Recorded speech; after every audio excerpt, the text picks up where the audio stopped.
تو بالکل صحیح بات. تو ایسا لگتا ہے کہ آج بھی امام حسین ہوتے تو اپنی کربلا میں شاید اکیلے ہی ہوتے.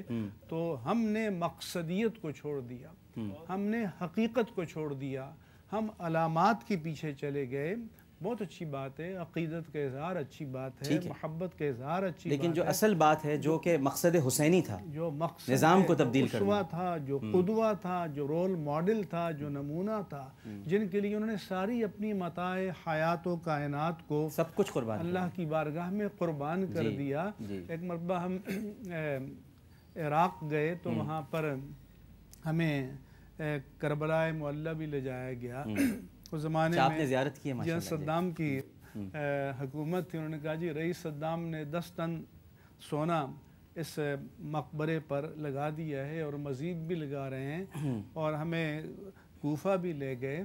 تو میں نے جو وہاں پر کلیدار تھے, جیسے ہمارے اوقاف کے ایڈمنسٹریٹر یا مینیجر ہوتے ہیں, تو میں نے کہا کہ کیا امام حسین نے اس 10 یا 20 ٹن سونے کے لیے قربانی کی؟ اللہ اکبر, اللہ. تو امام حسین کی قربانی کے مقاصد اس پر بھی کوئی توجہ دے رہا ہے.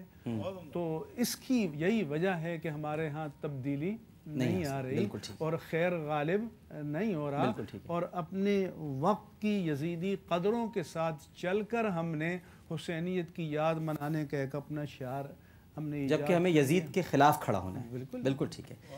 ایک اور کالر ہمارے ساتھ موجود ہیں. السلام علیکم. السلام علیکم. وعلیکم السلام. میں عائشہ بات کر رہی ہوں فرام کیلیفورنیا. جی فرمائیے عائشہ. I know it's kind of awkward کیونکہ میں اس شو کے لیے off topic بات کر رہی ہوں, but I really wanted to tell you that I really enjoyed your lectures and your programs, and when you came to California for the fundraising, we really enjoyed your programs. Thank you. And your program has been very encouraging, so stay blessed. MashaAllah ta'ala, Allah ta'ala bless you. I really love your shows, I really love your voice, I seriously love you. Thank you so much. Thanks a lot. Thanks a lot. بہت شکریہ. California سے ایک collar ہمارے ساتھ ہیں. السلام علیکم. وعلیکم السلام. جی فرمائیے. جی عامر بھائی کیا حال ہے, ٹھیک ہیں آپ کے؟ الحمدللہ. عامر بھائی آپ کی ٹرانسمیشن کا تو کوئی جواب نہیں, ماشاءاللہ بہت اچھی, اور مفتی صاحب اور ڈاکٹر فضل احمد صاحب بہت اچھے مہمان, آپ کے اسکالر بہت اچھے طریقے سے ہمیں بتاتے ہیں. اور مفتی صاحب ابھی جو مقصد کی بات کر رہے تھے, تو آپ کی ٹرانسمیشن بھی بہت بامقصد ہے اس وقت. اور دوسرا یہ سوال پوچھنا تھا عامر بھائی کہ حضرت علی کے معجزات کے حوالے سے کچھ مفتی صاحب اور ڈاکٹر صاحب ہمیں بتائیں. اور یہ بھی سنا ہے کہ حضرت علی کا ایک معجزہ یہ بھی تھا کہ آپ گھوڑے کی ایک رکاب میں پاؤں رکھتے تھے تو دوسری رکاب میں پاؤں رکھنے تک آپ قرآن پاک کی تلاوت فرماتے تھے. کچھ اس کے بارے میں بھی ہمیں بتائیں, کیونکہ تعریف تو اللہ تعالیٰ کی اور اس کے رسول کی اور اہل بیت کی کوئی کر ہی نہیں سکتا. نہ کوئی ایسی لغت ہے, نہ کوئی ایسی زبان ہے, نہ کوئی ایسی کتاب ہے جس میں ان کی تعریف کی جا سکی ہو. تو صرف اللہ سبحانہ و تعالیٰ ان کی تعریف کر سکتا ہے. آپ ہمیں ان کے معجزات کے بارے میں کچھ بتائیے. جی ضرور. ڈاکٹر صاحب, مفتی صاحب نے فرمایا کہ جو مقصد حسینی تھا رضی اللہ تعالیٰ عنہ, وہ ہم نے کہیں طاق پر رکھ دیا ہے. کہتے ہیں نا کہ جی طاق پر جزدان میں لپٹی دعائیں رہ گئیں, اور چل دیے بیٹے سفر پہ گھر میں مائیں رہ گئیں. تو یہ جو ہم نے جزدان میں لپیٹ کر ہر چیز رکھ دی ہے, یہی معاملہ ہم نے قرآن پاک کے ساتھ, جی یہ ہم نے, تو اس پر آپ کچھ گفتگو فرمائیے. کہ دیکھیے بسم اللہ الرحمن الرحیم, ڈاکٹر صاحب سوچنے کا لمحہ یہ ہے, نہیں لمحہ فکریہ یہ ہے, عقیدت محبت عشق یہ کمال کو پہنچ بھی جائے, جب تک روح عقیدت جذب نہ کر لیں, جس کا نام عمل ہے, اتباع ہے, اس وقت تک اس عقیدت کا شجر ثمربار نہیں ہو سکتا. جی آپ یہاں اس واقعے کو لے لیجئے, آپ یہ دیکھیے تھوڑی دیر کے لیے میں عہد رسالت میں لے جاتا ہوں. بعثت سے قبل حضور نبی اکرم صلی اللہ تعالیٰ علیہ وآلہ وسلم کی آمد سے پہلے جو معاشرہ تھا وہ کیا معاشرہ تھا؟ وہاں ظلم, بربریت, سفاکیت, بت پرستی, شراب نوشی, بدکاری, قتل, غارت گری, جہل کا چھایا جانا, آدمیت سسک رہی تھی, انسانیت دم توڑ رہی تھی. وہ سارے فواحشات و منکرات کا عروج تھا, اور حضور نبی اکرم صلی اللہ علیہ وسلم نے 23 سالہ دور کے اندر ان سب کو ختم کر کے ایک آئیڈیل معاشرہ مدینے میں قائم فرمایا، جہاں اخوت ہے، محبت ہے، صبر ہے، توکل ہے، توحید ہے، رسالت ہے، آخرت ہے، عدل ہے، علم ہے، سب کچھ ہے۔ اور وہ معاشرہ جناب نبی اکرم صلی اللہ علیہ وسلم کے عہد کے بعد منتقل ہوا خلفائے راشدین کی طرف۔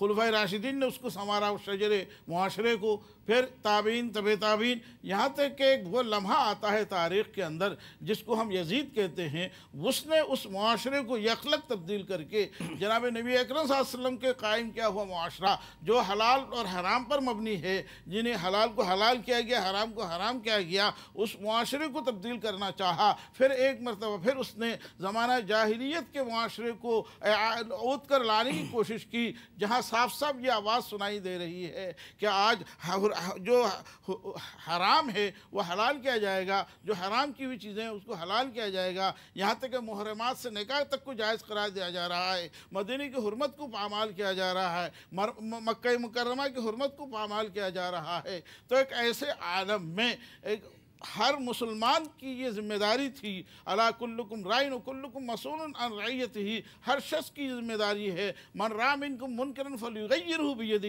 جب برائی دیکھو ہاتھ سے روکو۔ یہ تو اس عہد کے تمام مسلمانوں کی ذمہ داری تھی کہ اس معاشرے کے جو کہ نبی اکرم صلی اللہ علیہ وسلم کا جو لایا ہوا معاشرہ ہے، جس کو ہم اسلامی ریاست کہتے ہیں، اسلامی سوسائٹی کہتے ہیں، اسلامی معاشرہ کہتے ہیں، جہاں اللہ کی حاکمیت ہے، رسول اکرم صلی اللہ علیہ وسلم کی رسالت ہے، ختم نبوت ہے، عقیدہ آخرت ہے، قرآن کریم آئین ربانی ہے، اس معاشرے کو جب پامال کیا جا رہا تھا تو اس صدا کو دبانے کے لیے، حق کو غالب کرنے کے لیے حضرت امام حسین رضی اللہ تعالیٰ عنہ اٹھ کھڑے ہوئے، اور ان کی ذمہ داری بھی تھی، اس لیے کہ نبی اکرم صلی اللہ علیہ وسلم نے اپنے لب مبارک سے ان کے لب مبارک کو چوسا تھا، اور حسین منی وانا من حسین کا یہ صدا ایک نعرہ ہمیں عطا کیا ہوا تھا۔ تو حضرت حسین کے قلب اطہر کے اندر علوم نبوت جاگزی تھے، اور غیرت ایمانی اور غیرت نبوت جاگزی تھی، تو اس لیے حضرت امام حسین رضی اللہ تعالیٰ عنہ اٹھے، اور اٹھنے کے بعد مختصر یہ عرض کر رہا ہوں،